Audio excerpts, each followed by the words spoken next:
Facile, trop facile, trop facile, trop facile, trop facile. C'est vrai, trop facile, les amis. Et oui, j'ai été le premier étonné. À aucun moment, le Maroc a été dangereux. À aucun moment. Il n'y a qu'à regarder les stats. On en est à 32 tirs à 2 pour la France. Il y a eu un match chiant parce que ben justement les Marocains ils ont eu peur, ils ont essayé de se cantonner en première mi-temps tellement ça allait vite devant avec Barcola, Dembélé, Mbappé. Que ça déplaise ou non, je sais que par exemple chez nous en Suisse, les gens n'aiment pas les Français ni l'équipe de France et qu'ils vont te trouver toutes les excuses pour dire les Français ont été avantagés, les Français ont eu une main, les Français ils ont fait comme ci, les Français ils ont fait comme ça, tout pour dire que la France n'est pas légitime. Calmez-vous, l'équipe de France bénéficie, que ça déplaise ou non, à de trois générations excellentes l'une sur l'autre. On a eu l'émergence de Platini, Gengini, Gires, Larios, Lacombe, Janvion, Six, Rocheteau. Ensuite, il y a eu les Cantona, les Ginola, Deschamps. Il y a eu la terrible non-qualification de 94, 94 pour les Suisses et les Belges, en Coupe du Monde, but de Kostadinov, je l'oublierai jamais, hein, comme tout le monde, but de Emile Kostadinov d'une frappe sous la barre transversale que Bernard Lama ne peut rien faire. Et la France ne va pas aux États-Unis, contrairement à cette année. Bon. Ensuite, la suite, on la connaît. 4 ans plus tard, la France est championne du monde face au Brésil 3-0.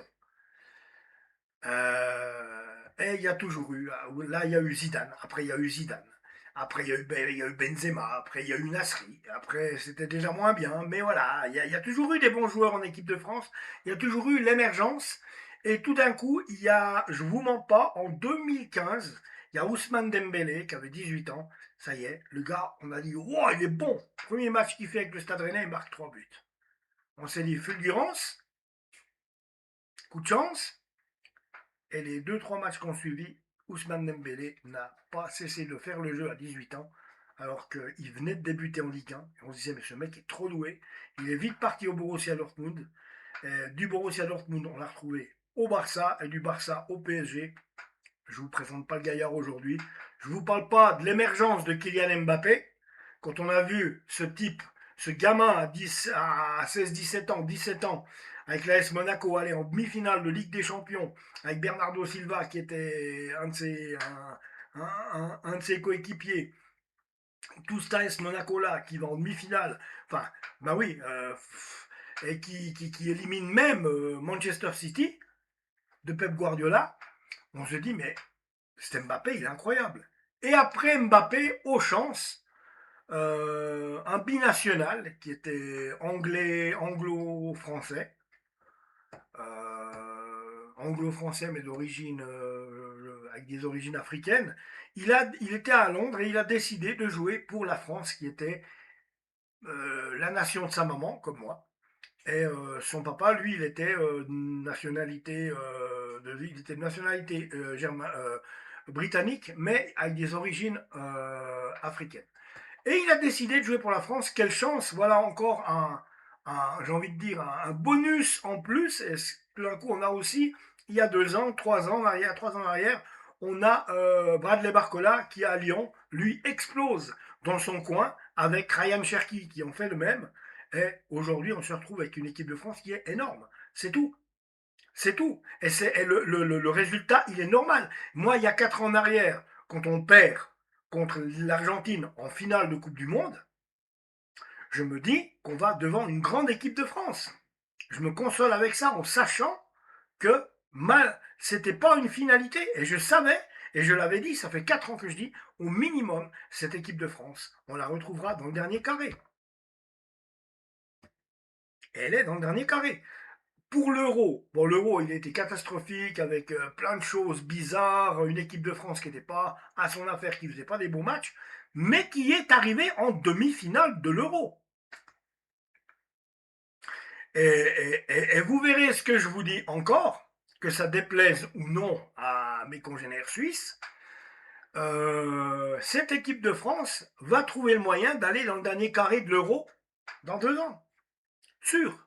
Parce qu'elle est sur une continuité et en plus un nouveau sélectionneur va arriver qui est Zinedine Zidane et vous allez me dire ouais mais changement d'entraîneur tu vois c'est pas non non non non non non non non non je te parle pas de l'arrivée de Didier Noto qui entraînait le Havre, je te parle de Zinedine Zidane qui a été 3 fois vainqueur de la Ligue des Champions avec le Real de Madrid, qui est un véritable meneur d'hommes, qui sait mener les gens avec une douceur et une fermeté dont seul lui a le secret, et c'est un des plus grands entraîneurs du monde, de par sa façon, de par son charisme, de par son palmarès. Voilà ce que je veux te dire. Donc, il saura lui aussi gérer les Mbappé, les Barcola. Vous en avez l'autre, Malo Gusto, qui est excellent. Vous voyez, tout est fait. On vit, je vous dirais, on vit l'époque dorée du football français. C'est maintenant. Et vous pourrez dire quand ça ira déjà moins bien, parce qu'un jour ou l'autre, peut-être que ça ira moins bien, ce que je ne souhaite pas, mais de toute manière, il faut toujours que ça monte, mais il faut toujours que ça descende aussi. Mais ça remonte après, vous l'avez vu, on est resté 20 ans sans pouvoir gagner une Coupe du Monde, et ça s'est refait. Moi, je vous dis, ça fait depuis 1982 que je suis l'équipe de France. Ma mère m'avait emmené en Espagne avec mon père. On avait suivi l'équipe de France dans tous ces matchs, du premier de la défaite contre l'Angleterre 3-1, après la victoire contre le Koweït 4-1, j'ai vu l'émir du Koweït descendre sur le terrain demander le retrait d'un but de l'équipe de France. Et il l'a obtenu. Mais Alain Giresse, 2 minutes plus tard, réinscrit un but et re 4-1 pour la France. Et cette fois-ci, voilà ce qu'on a dit à l'émir du Koweït. Les Koweïtiens, on les a jamais revus en Coupe du Monde. C'est comme ça. Mais pour vous dire que la France, elle a toujours eu des époques avec des émergences, et elle a eu la chance là dernièrement. La grande chance qu'il y a eu, c'est qu'il y a 4 ans en arrière, bon, on a déjà un retour de Benzema, ça n'a pas duré parce que je connais pas les fins fonds de l'histoire, mais visiblement, Deschamps, Benzema, Mbappé, il y a un truc qui ne joue pas. Donc voilà. Ensuite, je vous le dis, cette grande équipe de France, c'est l'émergence de 3 générations de suite. La première, Dembélé, le second, Mbappé, le troisième, Michael Olise, en même temps, Bradley Barcola et Ryan Cherki. Je ne vous parle pas de Désiré Doué, que j'oublie. Vous voyez, il y en a tellement, tellement, tellement, tellement. Comment voulez-vous? Cette équipe de France est imbattable. Alors oui, vous pouvez me passer pour un mytho, un gars qui va vanter son équipe. Moi, je vous le dis, déjà dans cette vidéo-là, la finale, ça sera France et France-Argentine. France-Argentine, c'est la finale de la Coupe du Monde. Ça, c'est clair et net. L'équipe de Suisse, elle est vaillante, elle est forte, elle est bonne. Même sans Monzambi, mais à moins de mettre le bus. Bon, d'un côté, on se dit virgule, l'Argentine n'a pas été géniale de tout le tournoi. L'Argentine n'a pas été géniale de tout le tournoi. Elle s'est un petit peu cassé les dents contre. Qu'est-ce que c'était C'était pas le Cap-Vert, c'était. Oui, oui, oui, c'était une équipe comme ça. C'était Curaçao ou je sais plus. Ouais, Curaçao, je crois. Il y a eu un match nul contre Curaçao. Donc ça, Curaçao, tu fais pas match nul quand t'es les champions du monde, c'est pas possible. Et le dernier match de l'Argentine qu'ils ont fait, ils perdent 2-0 à 10 minutes de la fin. Bon, ils ont un sursaut d'orgueil et de talent qui remonte à 2-2 puis 3-2 pour gagner le match. Mais ça, on sent qu'il y a une défection du côté, de l'Argentine. Donc, j'ai un doute. Je dis que normalement, ne me sautez pas dessus. Normalement, pour moi, la finale, c'est France-Argentine.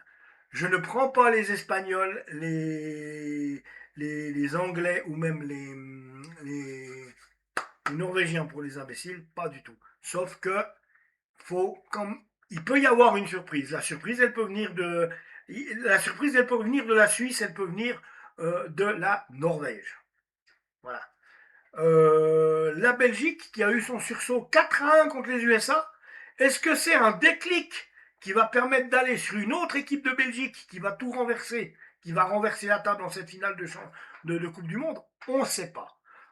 Normalement, je dis bien, la finale devrait, à mes yeux, être un France, c'est mon pari, France-Argentine. Mais attention, l'équipe de Suisse, elle a certaines fragilités. Et en face, c'est Léo Messi. Et Léo Messi, il marque 2 buts à tous les matchs. Donc, voilà ce qui me fait dire que. Mais après, on peut avoir une équipe de Suisse qui fait mieux. Hein, ça, c'est pas interdit de rêver. Puis quelque part, pourquoi pas, après tout, ça changerait un peu. Ça changerait un peu. Mais oui, ça changerait, ça. Ça changerait. Voilà. Qu'est-ce que demi-finale pour la France? Ça serait soit, ça va être, moi à mon avis, ça va être un France-Espagne. Ça va être un France-Espagne. Les Espagnols, ils sont très bons. Enfin, ils sont très bons. Ils sont bons, ils sont très bons, ils ont toujours été très bons. Mais là, sur cette Coupe du Monde-là, la France est un cran au-dessus. Techniquement, tactiquement. On le sent. Il y a vitesse d'exécution, facilité de transmission de balle, un jeu en profondeur, un rythme de fou. C'est ce qui a tué les Marocains hier, le rythme de fou depuis le début de match. Euh, Quand on voit le rythme que les Marocains avaient contre le Brésil, ça aurait été le Brésil hier, il se faisait casser la tête, la même chose par la France. Il n'y avait pas. Neymar, il pleurait contre Mbappé. Et c'est dommage, ça c'est un truc que j'aurais voulu voir. Tu vois. Ouais, ouais. Non, alors, finalement, ce maillot vert dégueulasse que tout le monde dit, tout le monde l'aime bien finalement. Et vous voyez bien, c'est pas le maillot. Moi, je me suis dégoté le polo, histoire d'être bien habillé, tu vois, je veux dire. Donc voilà. Non, mais moi, ce que je souhaite en tant qu'habitant, enfin, en tant que Suisse, en tant que franco-suisse, moi, je suis français-italien. Je suis français-italien. Ma mère était française, mon père est italien et je suis né en Suisse. Ces 3 pays, je les ai dans mon cœur et c'est normal. Bon, l'équipe d'Italie, on regardera Italie-Russie ce soir, les gars. Bon, non, mais pas pour vous dire que c'était normal. Ce qui s'est passé hier, moi, je m'y attendais parce que ça joue bien, mais pas assez vite du côté du Maroc. Et c'est cette équipe de France qui monte en puissance avec ces grands joueurs, que vous les aimiez pas, c'est frouze, pas c'est frouze. Et c'est comme ça, regardez le talent qu'ils ont. C'est comme ça, c'est comme ça. Mais les autres ont du talent aussi. Les Norvégiens ont du talent, les Suisses ont du talent. Et pourquoi pas le retour de Monzambi en finale, les gars? France-Suisse en finale. Alors là, je dis honnêtement, personnellement dans mon cœur, que ce soit les uns ou les autres, mais quoique je me suis analysé, je vais être quand même franc avec vous les gars, quoique, si la Suisse arrivait en finale contre la France, mon cœur me dit qu'il faudrait, pas faudrait, mon cœur me dit qu'il supporterait la Suisse. Parce que ça fait tellement longtemps que je vois cette équipe de Suisse faire de son mieux, souffrir, j'ai connu la Suisse pitoyable avec dans les années 80. À chaque fois qu'elle jouait, elle ramassait 4-0 minimum. Et je l'ai vu grandir avec l'arrivée justement des gens des Balkans qui ont été naturalisés, des 2 frères Yakin qui étaient turcs, qui ont naturalisé. Et là, on a commencé à avoir, avec l'immigration, on a commencé à avoir une meilleure équipe de Suisse. Et c'est ce qui donne qu'aujourd'hui, il est à Kanji, qui est vainqueur de la Ligue des Champions. Et c'est ce qui donne aujourd'hui Manzambi. C'est ce qui donne aujourd'hui tous ces joueurs de l'équipe de Suisse. Freuler. La Suisse est bien représentée dans cette équipe de Suisse. Et puis voilà. Donc voilà, moi je dis, je pense qu'on aura droit à un France-Argentine en finale. Après, il y a un truc qui me déplaît. J'ai l'impression que la FIFA sont un peu trop fans de l'Argentine. Dis-moi dans les commentaires ce que t'en penses. Sérieux, sérieux. J'ai l'impression, c'est pas parce que je suis pour la France que je dis ça. J'ai l'impression que la FIFA Ben non seulement déjà à la dernière Coupe du Monde, le but de Messi, le troisième, devait être annulé parce que tous ses coéquipiers étaient sur le terrain et depuis Mathusalem Jésus-Christ, il est interdit à quiconque de pénétrer sur l'aire de jeu pendant le jeu. Et là, les Argentins, quand Messi a inscrit son but, ils étaient trois dans l'aire de jeu. Le but ne devait pas compter, les gars. Je vous le dis 4 ans après. Et je les soupçonne, la FIFA, d'avoir, je ne sais pas si Infantino puis Messi ils se chopent dans un coin de temps en temps, mais il y a un truc qui va pas là. Je sais pas. On verra bien. Peut-être que c'est moi qui suis complotiste, mais je sais pas. Abonnez-vous à la chaîne, je reviens bientôt les gars.